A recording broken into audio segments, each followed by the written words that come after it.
Hello again, and welcome to Financial Wellbeing with Emirates NBD. I'm your host, Dana Kamber, and today we're talking about the very foundation to financial health, and that is savings. Savings is not just about how much you set aside, but it's about building a habit and maintaining consistency when you do it. To build context around savings, I'm joined by Haleema Alhosani, Head of Mortgages at Emirates NBD. Welcome, Haleema, to the podcast. Thank you for being with us today. Let's get right into it. Why do you think people should save, and why does it matter outside of the numbers? So I'll tell you based on my experience trying to save, and I spent some times as well. One thing that I've learned over years is that saving gives you or builds freedom, the freedom to say yes to opportunities and no to pressure. And beyond the numbers, it gives people peace of mind, self-trust, and the ability to manage life's ups and downs without panic. One of the things I learned again from saving is that I can have the choice to walk away from a stress.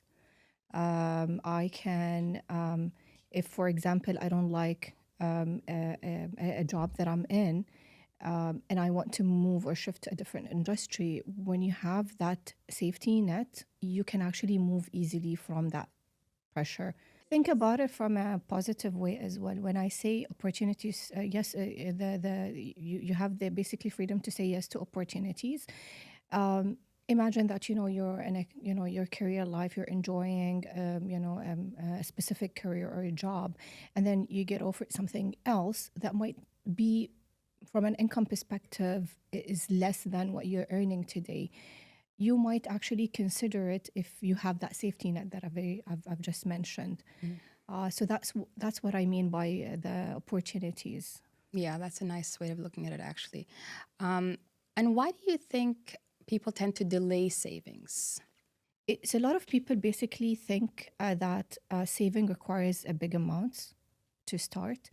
And also, have you ever heard someone telling you, why should I save? Why shouldn't I enjoy it today? Yes, I've heard I that. maybe Yeah. you even Yeah. said it yourself, right? Yeah. I say this to myself as well Yeah. sometimes. So I think it's because a lot of people saw saving as a future benefit, while spending gives you an instant reward, and that's why they delay basically the saving. You have someone like a friend that I was talking to today, is a very close friend of mine. She was literally telling me, just enjoy your life. You don't need to worry about the future, and spend. And we were talking about some big purchase that is in my list. And would you consider yourself a saver? I can be, depends on the situation, but I can be also a spender. Okay. And from your experience, what would you say is the best time to start saving? I can say yesterday, I can say today, I can say also as soon as possible. But more important than when you save is that you start saving. So there's no wrong time to start. There is no wrong time. I think even the smaller, consistent saving will rewires your mindset over time. So how old were you when you first started to save for a particular purchase item or a goal? How old were you at that time? As much as I can remember, I thank my parents for that. But if I think about my serious saving, it started in my early 20s, right away after I graduated from university, and I got to the first job. And at the beginning, the first 2 or 3 years, I was really focusing on short-term saving goals, like traveling, having more independency. But over time, my reasons evolved. And if I look at it today as wife and a mother of a 3 years old, I would say that my reasons shifted toward family security, long-term goals such as property investment, and so on. I think, when it comes to that, I always remember my mother, who always used to tell us, even if it's 100 dirham, even if it's for a small piece of jewelry that you're buying, it's important because consistency builds the habit, and the habit builds results. Building on that consistency that you just mentioned, do you find that a lot of people start to save but struggle with that consistency? And if so, what do you believe is the cause of that drop off? I'd say, yes, a lot of people start strong, but then what happens is that without having the right structure or purpose around saving, it fades. Put it like going to the gym, right? If you, it's easy to skip or drop off from the gym if it's not goal linked or it's a lifestyle part of your, again, routine or lifestyle. Yeah, that gym thing. I think a lot of people, when they start, they get excited and then they Yes. overcommit, maybe, right? Yeah. Do you believe that the overcommitting is another factor with savings as well? I think it's not about overcommitting. I think it's again the mindset and setting the right purpose to save. It can be even 5% saving, which could mean a big win for a lot of people, right? It doesn't have to be, a big amount again. But yes, a lot of people delays it or don't do it because they think that it requires those big amounts. Yeah. And is there a wrong amount to start saving with? There's no wrong amount. Again, as my mother used to say, every 100 dirham, Yeah. even if it's a 100 dirham, it counts. It just builds the habit. That habit, yeah. Yeah. And what advice would you give for someone to start to build that habit and consistency, especially those who might be struggling to have that ongoing savings? I think if you're struggling, I'd say that you need to get you need to get the decision out of your hand. By saying that, I mean automate. Set up, for example, a direct transfer to a separate account where, as soon as your salary or income hits, it just goes into that saving pot. Also, make it visible through using an app or tracking it. So that's an advice that I also myself have kind of, implemented, and I was able to achieve my saving goals. Yeah, so it forces that consistency. Some people who have savings might have a tendency to dip into it whenever needed. What advice can you give to those people to stop that type of habit? Yeah, I think, Dana, this is very common. I also do it from time to time. I'd say one thing that you can do is separate your saving account from your daily current account. That's one thing that you can do. And when I say separate, I mean out of reach, out of temptation. And the other thing that you can do is name your goals, saving goals, like future home, emergency buffer, and so on and so forth. So I think by giving your saving goals a purpose, it makes it very difficult to depend unless it's truly needed. And would you say that having different saving schemes for different goals is a success factor towards consistent savings? I think so. As I mentioned just now, that you need to have different basically pots, some for basically emergencies, another pot for your short term goals like traveling. It could be a child school fees, it could be your children future university fees, which I would say more a long term goal as well. It could be for property investment, it could be for owning your home. So I think you need to have those differentiations. And as I mentioned as well, it's important to have a purpose for the savings because it makes it easier to actually continue Yeah. doing it.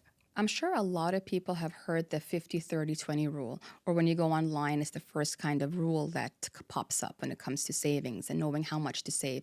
Do you think that that would work for everyone? It's basically your income divided into three buckets. The 50% is what you spend on your needs, the 30% on your wishes or wants, and the remaining 20 is the saving. It's very common. I use it myself, be very honest. I achieve it sometimes, I overachieve it in other months, and sometimes I don't achieve it at all. So, what I want to say, yes, it's good, but not one size fits all. So the key is to start where you can and go from there. And what advice can you give to people to be able to know what percentage breakdown will work best for them? Again, if it's even 5% saving, it might be a big win for a certain group of people. So the idea here is not to have percentages per se, but work where you can. So where you're comfortable covering your needs first and then the remaining on your wishes. I mean, you can sometimes give up some of your wishes. It's again, it's a need. It's just a wish. It's a want. Yeah, so do I need it or do I want it? Exactly. So ask yourself the question. And I think once you ask yourself this a question, you'll be able to even achieve more than a 20% saving if you're following that 50-30-20 saving rule. And what about people who struggle from paycheck to paycheck? Like they are just able to manage the month. What advice can they take on to start saving? I think a tiny saving, again, it can be any amount.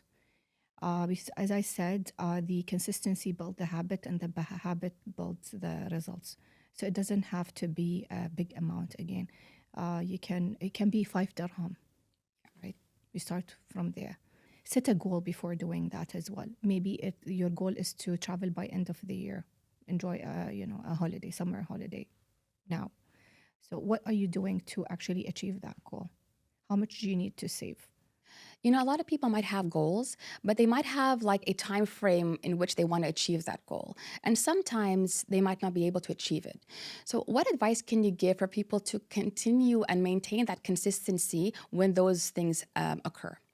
That's a tough one. I'd say again, I mentioned one thing, which is you automate your monthly savings, you track your spending, reward yourself for milestones, and stop comparison. Just focus on your own journey. Yeah. And you think that comparison is a factor that influences people's decisions? Today, if you look, for example, on our today life, social media is kind of, controlling our life. I mean, wherever you go, you hold your phone and you see a lot of the temptations, right? So how do you, and a lot of people actually get dragged to these temptations that they see in social media. They might not be necessarily real, but then, you see some social media influencer wearing something and you're like, okay, I want to have this, right? But again, ask yourself, is it a need? Is it a want? So, and then don't compare yourself with others. That's one thing that I've kind of, you will be happy as soon as you get it. Then after 20 minutes, you'll just ask yourself, why did I get this item? Yeah. That's what happened to me as well. But I think, no, I think on a serious note, we always talk about it seriously about, our future needs. If we have the goal to, for example, invest in a property, what do we need to do about it? If we want to do that and really seriously about it, I think we have to give up some of the stuff that might not necessarily is needed, where we are being influenced by the social media. Yeah, so I think it goes back to that goal and that commitment to the goals with consistency. You can also sometimes delay that, You might think, and the conversation goes into like, but I need this thing. And I'm like, no, you don't need this thing. You actually want this thing. Maybe in the future, you'll get something different. It doesn't have to be this item. Yeah. You briefly mentioned that you could have it as a short-term goal, right? Yes. So if you really want it and it's not a need, then you can have it as a goal to build the savings for it. Exactly. Right. Let's talk a little bit about different money management personalities and the different habits that they tend to have or different types of struggles that they might face. What advice can you give to each of them around savings? So I'll start with the spenders. I used to be one of them. Yeah. I'll say the advice that I'll give to this personality is try the 48 hours rule before purchases. And what is that? So basically, you look at something, you like it, and it might be out of your budget. Give it a 48 hours before you decide. You can ask, closer friends on about it. Should I buy it? Think about the pros and cons of that purchase. So just give yourself this 2 days before you jump in and buy the thing that you want to buy or the thing that you want to spend money on. And then also before that, as I mentioned earlier, set up the directed transfer before the payday so that the saving happens first. Yeah. So you have that whatever amount is left that's kind of So within your saving budget. first and then 48 hours to decide. What about the other personalities like the avoider? The avoiders are the people who don't want to save. I can be one of them as well, Yeah. especially if I travel and enjoy my, holiday. I think a lot of people can do Yeah, that. I can just avoid that completely. I would say set up a 15 minutes date with money or money date with yourself. No pressure, just awareness. You sit for 15 minutes and start to educate yourself about saving and why you should do it. And when you say educate yourself about savings, is it about personal savings or what It can exactly? be different things. I mean, I used to do that myself. I mean, in my early 20s, as I said, I started saving. It was first for short term goals, traveling, being more independent, buying things that, it was in my wish list. I did this for 2 to 3 years actually. And then I realized after the third year, while I was earning a lot, I had zero saving. And my dad came to me and said, you need to sit with yourself for 15 minutes every day and start basically reading about the topic. Basically teach yourself how you should do it. I don't have to tell you how to do it. You go and learn how you should do it. Eventually, by the age of 27, I owned my own first home. That's quite an accomplishment at that age. So I think again, you don't want to force, the good habits or what needs to be done, but you might push people, the avoiders specifically, to go and look at things, read things, look at tools that helps them with saving. I think the one thing that I've done when I was thinking about it at that time when I was doing my readings and trying to understand how I can do it, I also started to, one of the tools that I've used was imagination. Like imagine yourself in 10 years, imagine yourself in 20 years, where you are at that time if you start saving now. And was that difficult for you to start to get into that thought process and that It mindset? was because, again, as I said, I literally kind of, tapped into like from being a really, I would say, bad spender as well, Yeah. to completely like saving, like being a natural saver. So it was tough because I had to give up a lot of things that I would love to do. So, for example, instead of traveling twice or three times a year, I could not do that. If I look at like luxury items that I wish to buy, and we are women, that, Yes. so we get tempted to these things. I could not do it because I knew I could not do it. I had to allocate that money for a purpose, which is owning my home. What advice can you give for people to build an emergency fund, and when should that be used for? There's no right amount, but I think again, it's about your capability as well as what you're earning, covering your needs, of course, and then the remaining can be divided into different goals, including the emergency. God forbid, people don't wish to actually use that emergency fund that you're creating. But again, there's no specific percentage around it. I, for example, have that emergency pot that no matter what happened, I would not touch. Yeah. I think one of the things that I've done also for, over years not to touch it back in the days because I wasn't having that, personality where I can be a natural saver is that I put that money in a fixed deposit. You can make money on it and you can't touch it easily. You can always basically unlock it, but with certain terms and conditions, but it makes it more difficult. And the good thing about them is that you actually make additional income. You're actually using your money. You're utilizing your money to earn. If you were to go back to the start of your, financial journey, when you first started to make, generate income, what would be one habit or tool that you wish you adopted a lot earlier in life? I'd have automated my savings sooner because I'll tell you, the moment I actually did this, I stopped thinking about it and it just grew. And how many other people have you influenced with automating your savings throughout your years? A lot of my friends, a lot of my friends. And on to my last question, which I'm asking everyone on the podcast is, what does wealth mean to you? Oh, wow, that's a tough one. I mean, looking at what's going on around the world, I'd say that wealth means peace for me. It's no longer about the luxury. Mm-hmm.